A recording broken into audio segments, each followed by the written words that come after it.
it's now the time to conversate with our political correspondent in Canberra, Justin Lawman. Thank you so much for joining us, mate. It's great to have you with us.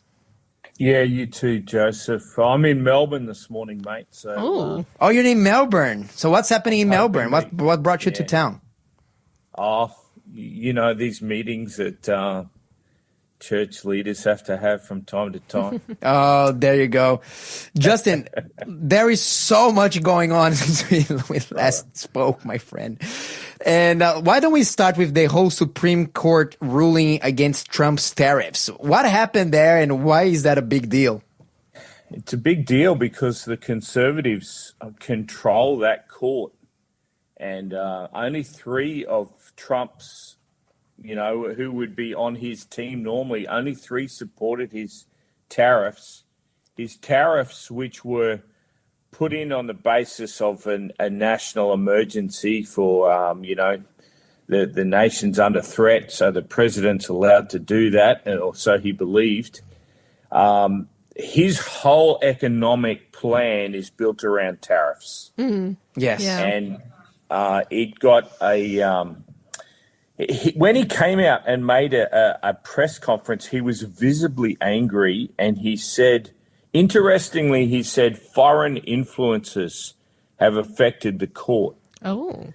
And then he turns around and he puts a 15% tariff on, Australia's a part of that, and every country in the world that had 10% before, everyone on 10% got moved to 15%. So Trump's not happy. They believe that he'll be able to do the tariffs a different way using a different law, but this was a big setback for his administration. It was a big setback. I was watching some snippets of that interview, Justin, the press conference that Donald Trump gave. And he said it's very interesting that the president of the United States has the power to call in whole embargoes against nations. I can literally destroy a country, but I cannot charge them $1. So he was visibly angry. He was visibly angry. Yeah, he was furious. And this is the thing that people were speculating here, which would be very interesting to see if these tariffs that have been, because look, the tariffs are being paid ultimately by American businesses that are importing these items from overseas. And a lot of people are asking, does it mean if all these tariffs were unconstitutional all the way, does it mean that these people are in for a massive refund? $900 billion. $900 billion refund on your card or cash? But are they going to just have to pay it themselves through taxes then? Like, how does that work? Look, good question. I can't see that happening. I really can't. Yeah. We'll have to wait and see. They're going to go about it a different way under a different law. But I don't know. If he doesn't do this, what's the plan? Because the debt levels are just skyrocketing. It's unsustainable. This was his plan, rightly or wrongly. This is his plan.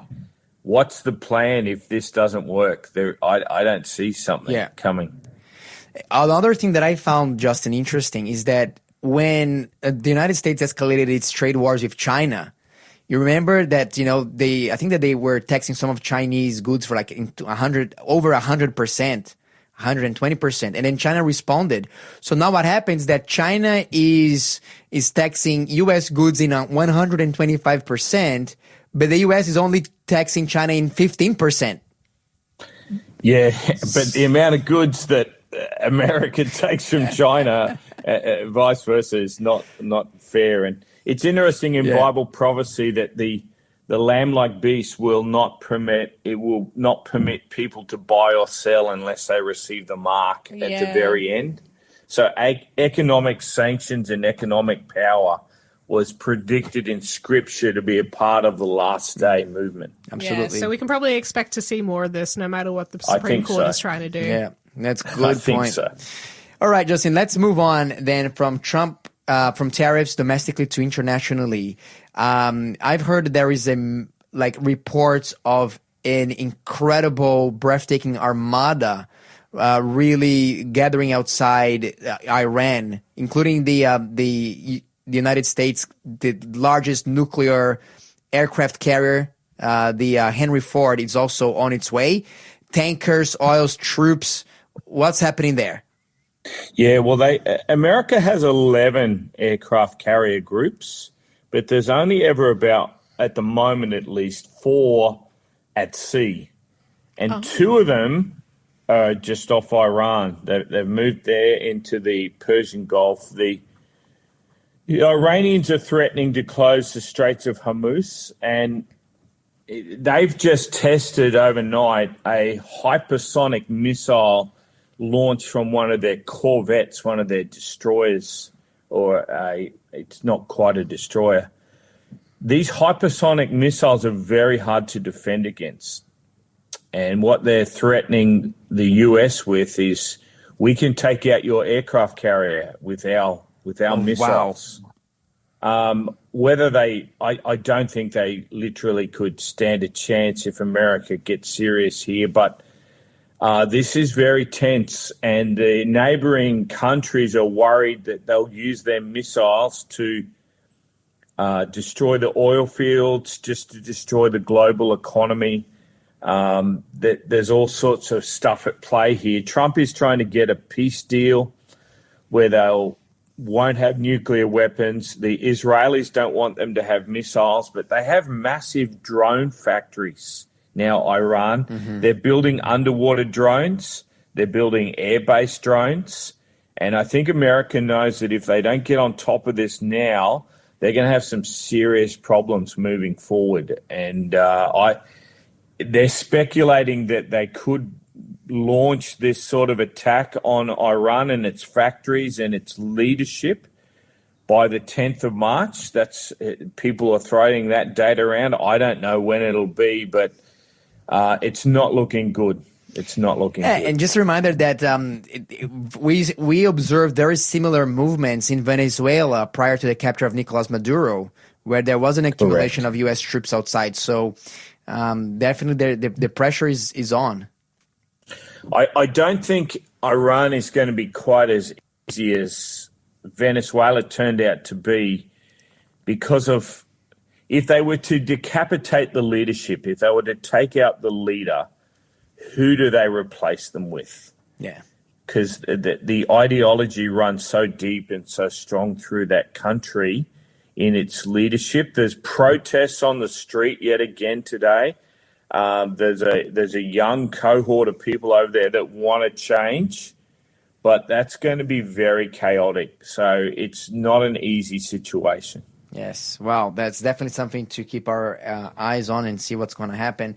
There's also in the news some news that there was yet another apparent attempt of taking Donald Trump's life. Have you seen any of that? Yeah, they apparently they've shot dead a intruder at Mar-a-Lago overnight. He had a shotgun and a fuel can. A jerry can with petrol in it. And, this is a president that's been shot in the ear. There's not many United States presidents that have been shot in the ear and lived to tell the story.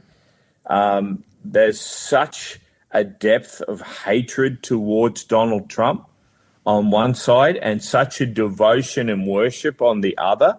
He's a very divisive figure. And there's people constantly attempting to change his influence by taking his life. So, yet another attempt didn't go well for the guy involved. That was his last act on Earth. So, but look, not a good idea, I don't think. That's right. Look, of course, I think we can all be clear that violence should never be used to settle disputes, period. However, I'm just trying to imagine what went through the mind of a person who wanted to get inside of the most fortified compound in the universe, carrying a jerry can and a shotgun.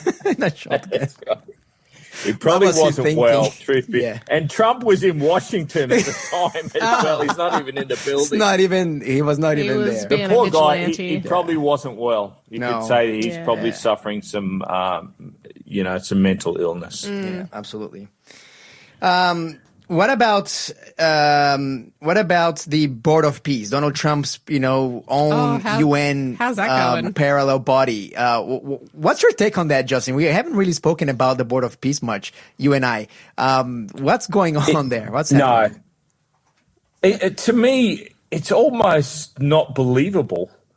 But Trump has somehow got all these Islamic countries and others to join this board. That they contribute significant money, billions. Yeah, I think it's $1 billion for the membership.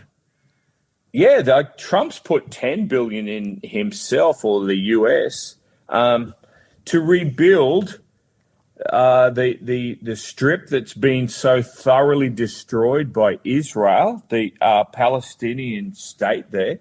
He wants a two-state solution. Here we go. Let's see what can happen, because he's trying to bring peace through not dialogue and debate, but by construction, which is a Trumpian way of life. So construction's what it is. Let's see what happens. Right. Yeah. Wow. There you go. So very interesting. That's absolutely very interesting. Some interesting developments there. And just another topic that was quite out there in the media last week. We have the ISIS brides return.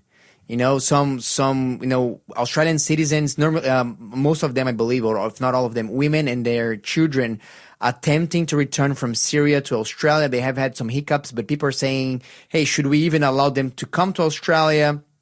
They were connected to ISIS after all. What happened there? What have you seen in that space? Justin, are you still there with us? I think we married ISIS fighters. Yeah, sorry, Justin, you just cut down. Can you just start from the beginning? So, what happened there? There's 34 people involved here. One has been given a temporary restriction for 2 years. They can't return. There's a lot of children involved with these ISIS brides. They all have Australian passports, so they're entitled to the, Oh, we're struggling to hear him again. Oh. Yeah. Sorry, Justin, I think that your reception is not the best. Are you? Yeah, I'm still here. Yeah, sorry, okay. mate. We can get you. Yeah, we can hear you not loud and clear now. So 34 people, one got a temporary restriction order, but all of them have Australian passports, you're saying? Look, our government's really trapped here because they've signed on to the UN treaties, and we have to bring our own citizens home from this camp that the Turkish government is going to close down this camp. So what do?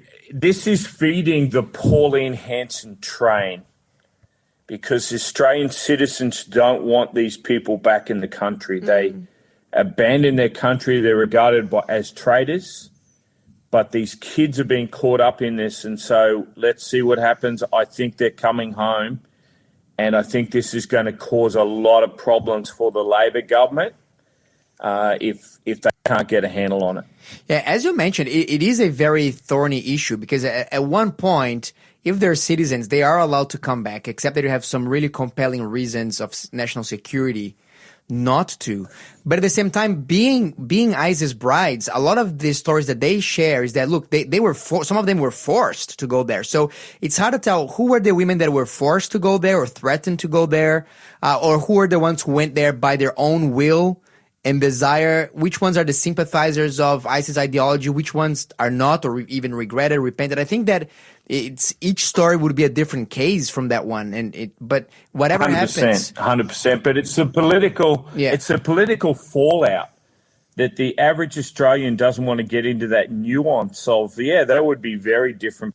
There would be a lot of regret, I'm sure, in some part, and others are going to recruit. And the danger, if they left them over there, they're Australian citizens, their ability to continue to recruit from Australia or be used in some way to get at Australia is probably higher if they're left there. Yeah. So it's a very difficult situation. I feel sorry for everyone involved in it. Yeah. I really do. It's terrible for the kids, but Prime Minister said his mother said, if you make your bed, you've got to lie in it. And I thought, well, yeah, that's about right. Yeah, look, you have to, we are responsible for the consequences of our actions, absolutely. But as you mentioned, I feel bad, particularly for the children. They have absolutely no choice, no say into that, and they're caught in that drama. And this is sometimes, look, God does not punish children for the sins of their parents.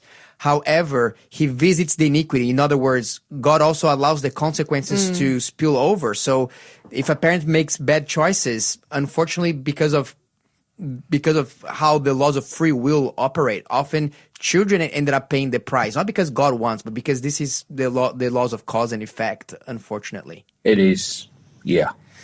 Justin, terrible. Thank you so very much for today's participation, and tell us a little bit about the show. So you're back this Friday. Tell us what's happening in your program on Friday, 4:30 p.m. Well, we go into a little more depth into what's going on in the news and how it relates to Bible prophecy, because it's quite confusing at any given time to try and understand what's going on in the world and how that impacts God's people in the future. We don't know ultimately, but we have a crack at talking about the news and explaining what the Bible outlines to be looking for. Yes, and look, you mentioned about the lamb-like beast that speaks like a dragon, being one of the prophecies in the book of Revelation, in chapter 13. And if my listening friend here, if you would like to learn about what are these prophecies in Revelation 13 and why do a lot of people think that they actually apply to the United States? And I personally believe that the United States is the best description of this lamb-like beast that speaks like a dragon. But if you'd like to learn more about it and what's going to happen in the end of times, text me here, #USA, and I'll send you a Bible study about the role of the United States in Bible prophecy. Because I think that this is a crucial knowledge to be part of every believer, every follower of Jesus in this day and age, isn't it, Justin? Yeah, amen. We live in very serious times. Everyone can see it. Everyone can see it from every side. Absolutely. Justin, thank you so much. We cannot wait to hear from you again next month. Thanks for being a part of the Faith FM family. Join our community on Facebook or get in touch at 1-800-FAITH-FM.